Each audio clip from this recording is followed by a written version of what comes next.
অরিন্দম বাবু, প্রথমেই আপনাকে দিয়ে শুরু করব, রাজনীতিতে পরে আসছি। প্রথম হচ্ছে বাংলার মানুষের সুরক্ষা। বাংলার মানুষ জানতে চাইছে, কালকে মুর্শিদাবাদে ভোট, আজকে বাংলার 3 জায়গা থেকে অস্ত্র বোমা উদ্ধার হয়েছে, এক জায়গায় বিস্ফোরণ হয়েছে। মুর্শিদাবাদে কালকে আদৌ শান্তিপূর্ণভাবে ভোট হবে কিনা? ছোট্ট। নরেন্দ্রপুর থেকে আজকে একটা কলেজের স্টুডেন্ট অ্যারেস্ট হয়েছে। It is most unfortunate. কিন্তু আমি আপনাকে প্রথম শুরু করি, ইন্ডিয়া গভর্নমেন্ট 2018 সালে খেলো ইন্ডিয়া বলে একটা, আপনি জানেন, ইউনিট স্টার্ট করেছে।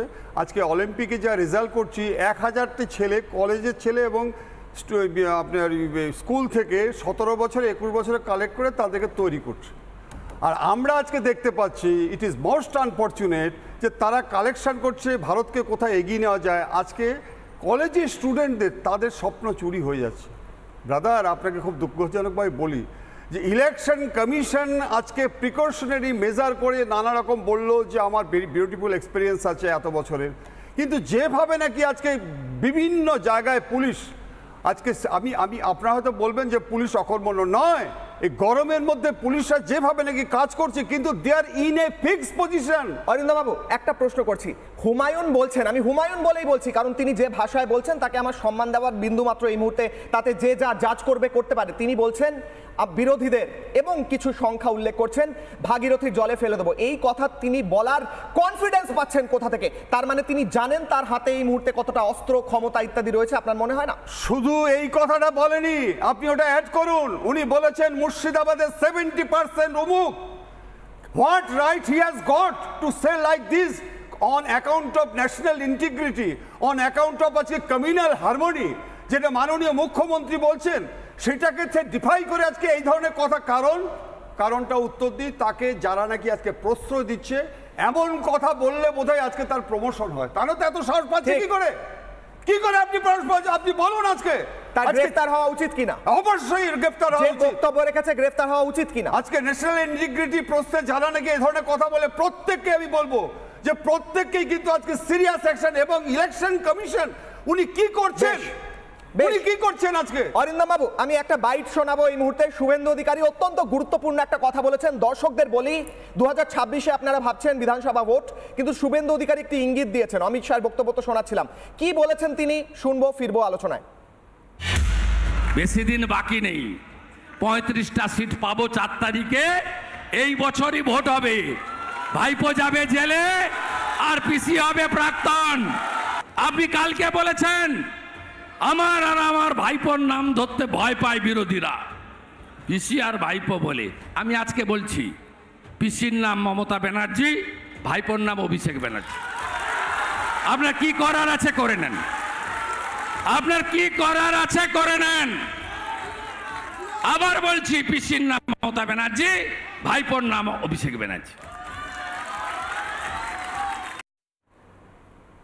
সৌরভপ্রিয় বাবু, বাংলায় অনেকে বলছেন শাহজাহান, হুমায়ুন, জাহাঙ্গীর, একটা মোগল সাম্রাজ্য চলছে।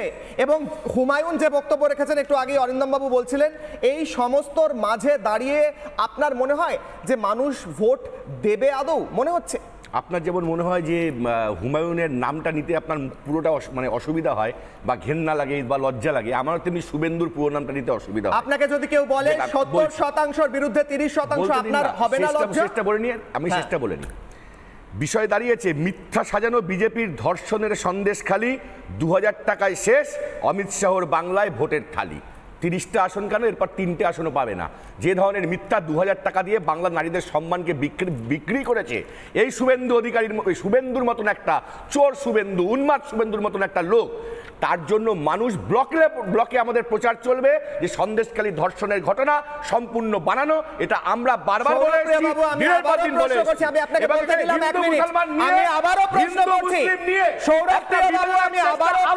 এসেছি। আপনারা যেভাবে আপনাদের হুমায়ুন এই মুহূর্তে দাঁড়িয়ে আপনি বলবেন আপনাদের দল থেকে হুমায়ুনের বিরুদ্ধে কোনো ব্যবস্থা নেওয়া হচ্ছে? আপনাদের শুভেন্দুর ভাষা কি? আপনাদের শুভেন্দুকে আপনারা আদর্শ মানেন তো?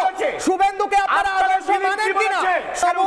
হুমায়ুনের বিরুদ্ধে ব্যবস্থা নেবে কিনা?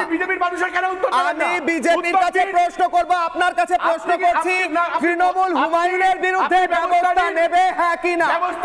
হ্যাঁ কিনা? আপনি শুভেন্দু সৌরভপ্রিয় বাবু, তৃণমূল হুমায়ুনের বিরুদ্ধে ব্যবস্থা নেবে হ্যাঁ কিনা? শুভেন্দু যখন শাহজাহানকে যেমন মমতা বন্দ্যোপাধ্যায় বিধানসভায় দাঁড়িয়ে ডিফেন্ড করে বলেছিলেন শাহজাহানকে টার্গেট করা হচ্ছে, এরপর কি হুমায়ুনের বিরুদ্ধে হুমায়ুনকেও একই কথা বলবেন কি? বেশ, উত্তর দিতে পারলেন না, উত্তর দিতে পারলেন না, সৌরভ উত্তর দিতে পারলেন না। মমতা বন্দ্যোপাধ্যায় বিধানসভায় দাঁড়িয়ে কি বলবেন? হুমায়ুনকে টার্গেট করা হচ্ছে, যেমন বলেছিলেন শাহজাহানকে টার্গেট করা হচ্ছে, এখন বোঝাই যাচ্ছে। এই যে ভাগীরথীর জলে ফেলে দেওয়ার বাইট, এরপর আরো একটা অংশ আছে, কিন্তু আমরা সেটা চালাতে পারছি না। তার কারণ হচ্ছে সেই অংশে এমন কথা বলা হচ্ছে যেখানে মুর্শিদাবাদের জনসংখ্যা ভাগ করে ধর্মের ভিত্তিতে ভাগ করে বলা হচ্ছে ওরা এত আমরা এত, তাই কত বড় সাহস, এরম করে বলা হচ্ছে। আমরা সেটা শোনাবো না।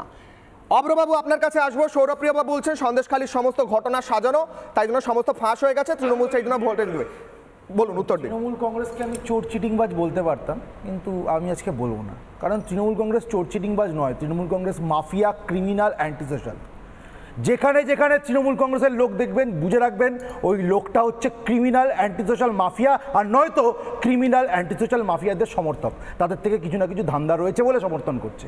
এর বাইরে এখন একটা ভদ্রলোক এই পরিস্থিতিতে তৃণমূল কংগ্রেসকে সমর্থন করতে পারে না। আর নির্লজ্জতার কোন পর্যায়ে চলে গেছে দেখুন। সন্দেশখালীতে 700-র ওপর অভিযোগ পেল পুলিশ, বিভিন্ন জায়গায় ক্যাম্প খাটাতে বাধ্য হলো।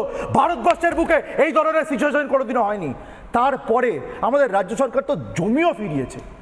সিবিআইকে ক্যালকাটা হাইকোর্ট বলল পোর্টাল খোলো, এত অভিযোগ আসছে, পোর্টাল খুলে সিবিআই ইনভেস্টিগেশন শুরু করুক, এটা ক্যালকাটা হাইকোর্ট বলল। তারপর এই ভাইপো বন্দ্যোপাধ্যায় একজন আছে নির্লজ্জ নেতা, তাদের সব চেলা চামুন্ডারা এসব স্টুডিওতে আসে। ভাইপো বন্দ্যোপাধ্যায় কি করলো? ওই ডিস্কো কোল যে মাফিয়াগিরি করে পাচার করে, তার থেকে নিশ্চয়ই পয়সার বকরা আসে। সেই কারণে ওই ভাইপো বন্দ্যোপাধ্যায় কি করলো? একটা ফেক ভিডিও বাজারে আনলো। এই করে বাংলার মা বোনেদের আবার চূড়ান্ত অসম্মান, আবার চূড়ান্ত অসম্মান।